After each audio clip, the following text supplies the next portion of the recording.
السميع العليم من الشيطان الرجيم بسم الله الرحمن الرحيم الحمد لله الذي هدانا لهذا وما كنا لنهتدي لولا أن هدانا الله لقد جاءت رسل ربنا بالحق الصلاة والسلام على النبي الأمي المكي المدني القرشي الهاشمي المطلبي الرسول المسدد المصطفى الأمجد المحمود الأحمد أبي القاسم محمد صلوات اللهم صل على محمد وآل محمد وسلم. الصلاة والسلام على سيد المطهر والإمام المظفر والشجاع الغزنفر أبي شبير شبر غالب على كل غالب مطلوب كل طالب نقطة دائرة المطالب إمام مشارق والمغارب أسد الله الغالب أمير المؤمنين علي ابن أبي طالب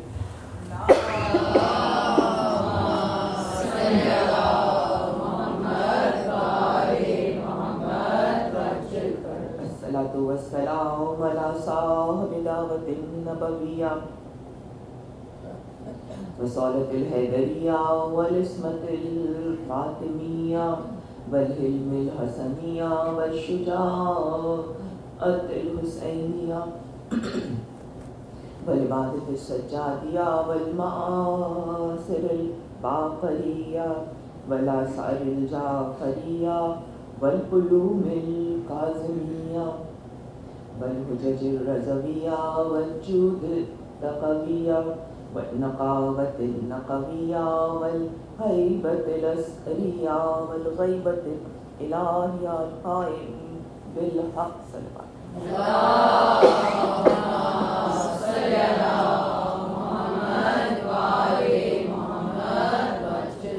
الصلاة والسلام على آله الطيبين الطاهرين المعصومين المظلومين إنما يريد الله ليذهب عنكم الرجس أهل البيت ويطهركم تطهيرا صلوات اللهم صل على محمد وآل محمد وسلم.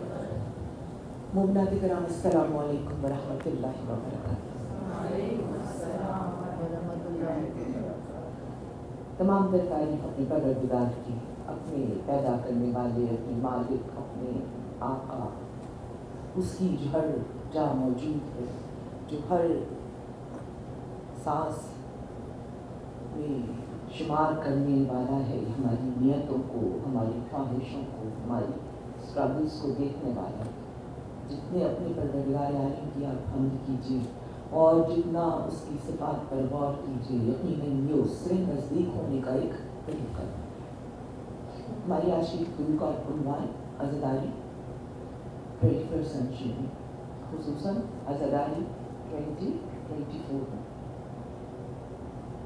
لمبا موضوع ہے لیکن تجویز مختصر ہوگی. اسی سبجیکٹ کو، اسی ہیڈنگ کو، اسی کو اگر آپ ٹرانسفارم کرنا چاہیں تو آپ اس کو کہہ سکتے ہیں کہ مائنڈفل عزاداری. عزاداری کیسے کی جائے؟ آپ اور میں اپنی زندگی کا سب سے بیش قیمت اثاثہ یعنی کہ اپنا وقت امام حسین کے نام منسوخ کرتے ہیں اور بہت خوش ہوتے ہیں کہ خدا نے ہمیں توفیق دی کہ ہم اپنے آقا، اپنے سرکار کی بارگاہ میں نہ صرف حاضر ہو رہے ہیں بلکہ ہم ان کے ساتھ قدم بہ قدم چلنے کی کوشش کر رہے ہیں اور ہم ان کے ذریعے اپنے ایمان کو بہتر کر رہے ہیں اور ہم ان کے ذریعے ان کی تاریخ کو دیکھ کر عزاداری کو سمجھنے کی کوشش کر رہے ہیں.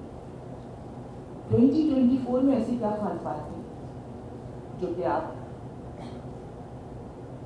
بہت دھیان سے دیکھنا چاہ رہے ہیں، جو آپ مائنڈفلی اپروچ کرنا چاہیں؟ کوئی بڑی مشکل بات نہیں ہے، کوئی بڑی لمبی دلیلیں نہیں دوں گی میں آپ کو. مجھے بتائیے کہ عزاداری کو آپ کیا سمجھتے ہیں, آپ کیا دیکھ رہے ہیں؟ اگر آپ کے نزدیک عزاداری ایک اہم ترین عبادت ہے تو آپ اس میں سے کیا اسپرٹ گین کریں؟ بتائیے کوئی جواب. عزاداری آپ کی نظر میں one word, connection with God, اللہ سے. جیسے ہی آپ فرش عزا پہ آتی ہیں آپ کا دل, دماغ, آپ کی سوچ, ہر چیز اللہ تعالیٰ سے کنیکٹ ہو جاتی ہے. بالکل صحیح. اس کے علاوہ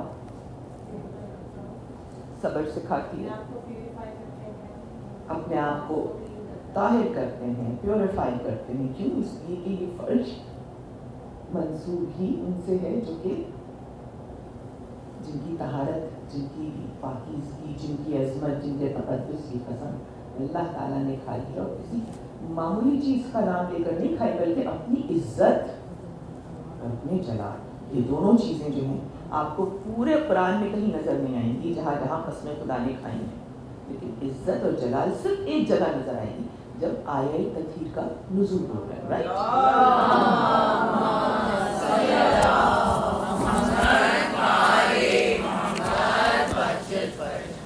اس کے علاوہ آپ کیا دیکھتی ہیں؟ بیوی کے لیے, بیوی کے لیے بس ان کو فرصت دے. بیوی کے لیے, بیوی کے دکھے ہوئے دل پر مرہم رکھنے کے لیے, بیوی کی تنہائی جو اس وقت تھی اس کو بتانے کے لیے آپ نے فرمایا معنوی ہجرت. یہ بھی صحیح جواب ہے. معنوی ہجرت کے معنی کیا ہے؟ معنوی ہجرت کے معنی ہے کہ ہم گناہ سے نیکی کی طرف جاتے ہیں اور اس عہد کے ساتھ جاتے ہیں کہ واپس نہیں آئیں گے. جس اسٹیج پر ابھی اس لمحے آپ ہیں آپ کو اس سے آگے جانا ہے, اور جب آگے جانا ہے تو یہ طے کر لینا ہے کہ اب وہ قدم پیچھے نہیں آتا, یعنی کہ معنوی ہجرت. 2024 میں آپ کیا چیز سیکھتے ہیں؟ یہ سب چیزیں بالکل صحیح. ظلم کے خلاف, ظلم کے خلاف کھڑا ہونا. 2024 کو کیوں سٹریس کر رہی ہوں؟ اس لیے کہ اس سال میں جو اتنا بڑا جرم ہوا ہے جو کہ ابھی بھی جاری ہے اور جس کے ختم ہونے کا آپ کو کہیں امکان تو نظر نہیں آ رہا, لیکن آپ نے دیکھا کہ اس بار جب فلسطین پر حملہ ہوا ہے تو صرف شیعہ نہیں, صرف مسلمان نہیں, بلکہ ہر انسان دوست فرد کھڑا ہوا ہے اور ڈٹ کر کھڑا ہوا ہے. اسے آپ کہتی ہیں حق اور باطل میں فرق.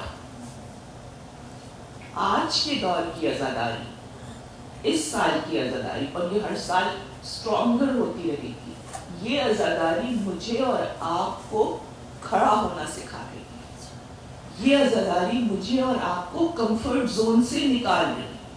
ابھی تک تو ہم اطمینان سے بیٹھے رہتے ہیں, ابھی بھی بیٹھے ہوئے ہیں.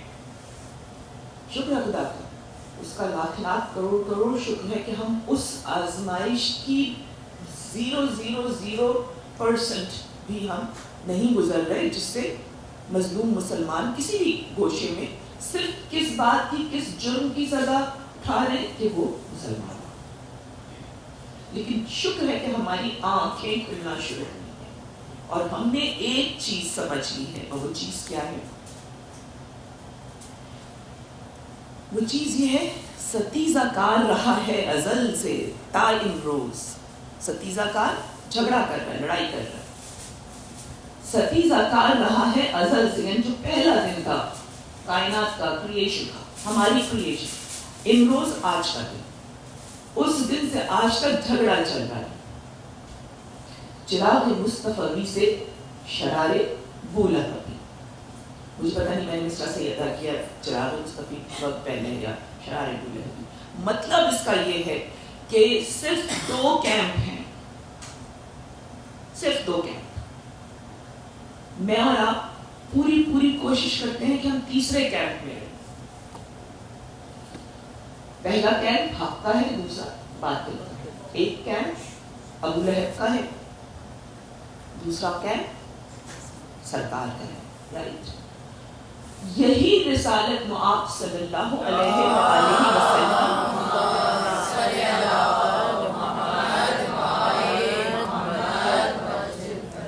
آپ کی آنکھ بند ہوتے ہی شروع ہو گیا تھا. یعنی کہ ایک اسلام تھا, جس کو کہ بعد میں ٹائٹل دے دیا گیا اسلام اموی، لیکن میں اس کو اسلام اموی اس لیے نہیں کہہ سکتی کہ 11 ہجری میں آپ کو کہیں پر بھی امیاز نظر نہیں آ رہے، بلکہ آپ کو رسول کے قریب قریب بیٹھنے والے نظر آ رہے۔ مجھے ایکسپلین کرنے کی اس لیے ضرورت نہیں کہ آپ چاہتے ہیں عاشورہ میں سب کے اوپر لان بھیج چکی ہوتی ہیں، اول پہ، دویم پہ، سویم پہ، چوتھے پہ۔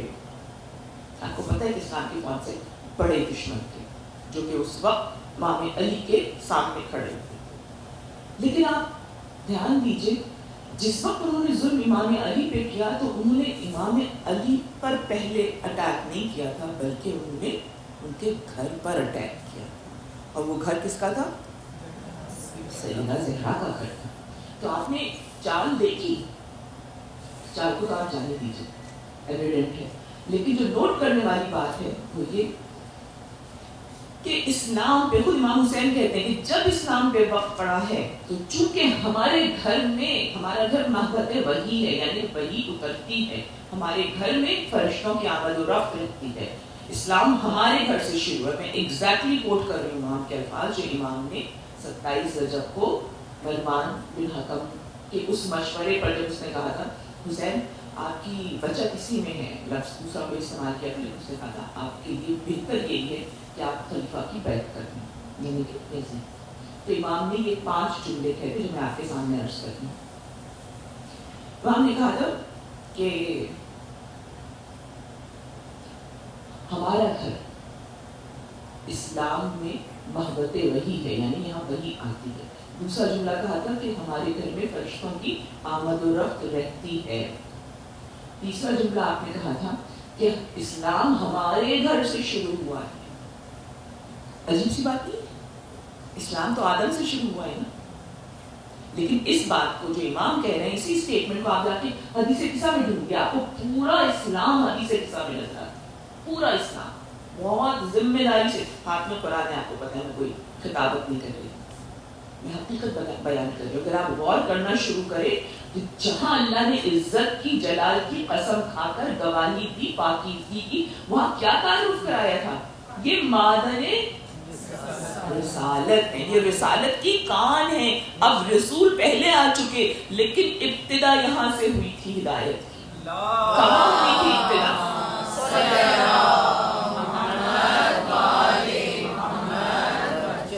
ایک بار اور درود پڑھیے، اللہم صلی علی محمد وآل محمد۔ میں اپنی آرگیومنٹ میں آپ کو دلائل میں دوں گی ابھی ریفرنسز قرآن مجید کے، لیکن میں پہلے اپنی والی بات مکمل کر دوں جو امام کے 5 اسٹیٹمنٹ تھے۔ اور امام نے کہا کہ ابتدا ہمارے گھر سے ہوئی ہے اسلام کی، اور جب اسلام پر وقت آئے گا ہمارا گھرانہ ہی دفاع کرے گا۔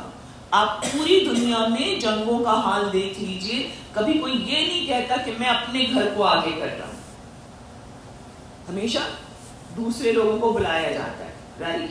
لیکن یہ اہل بیت کی شان ہے، یہ اہل بیت کو جو اتنا احترام دیا جاتا ہے، یہ آل رسول کو جو اتنا پرائڈ ان کی ہے، وہ یہی ہے کہ آل رسول جب اسلام پہ وقت آتے ہیں خود آگے آتے ہیں، اپنے آپ کو پیش کرتے ہیں، اپنے آپ کو، اپنے جوانوں کو، اپنے بچوں کو، اپنی بچیوں کو، اپنی عورتوں کو، اپنی ناموس کو، اپنے مال کو، اپنے وطن کو۔ وہ یہ نہیں کہتے کہ تم ہجرت کرو، وہ یہ نہیں کہتے تم قربانی دو، بلکہ وہ تو کہتے ہیں کہ قربانی ہم دے رہے ہیں، تمہیں ساتھ کھڑا ہونا ہے، ہو جاؤ، فائدہ تمہارا ہے، نہیں ہو گے تو کوئی بات نہیں، پھر تم ہمارے ساتھ نہیں ہو۔ عزیزان محترم، آل رسول کی یہ بات، اور جو آخری جملہ تھا، اس آخری جملے کو آپ اس دن سے اٹھا کر یہاں تک اسٹریچ کر سکتے ہیں اور آپ اس کو قیامت تک لے جا سکتے ہیں۔ امام نے کہا اگر اسلام کا لیڈر یزید ہے تو انا للہ و انا الیہ راجعون، اور اس کے بعد پھر امام نے ایک اسٹیٹمنٹ دے دیا۔ امام نے کہا مجھ جیسا یزید جیسے کی بیعت نہیں کرے گا، ہرگز نہیں کرے گا۔ یعنی اب جو حسین جیسا بننا چاہ رہا ہے، جو حسینی رنگ میں آنا چاہ رہا ہے، اس کو بیعت طاغوت کی ٹھکرانی پڑے گی۔ طاغوت کیا ہے؟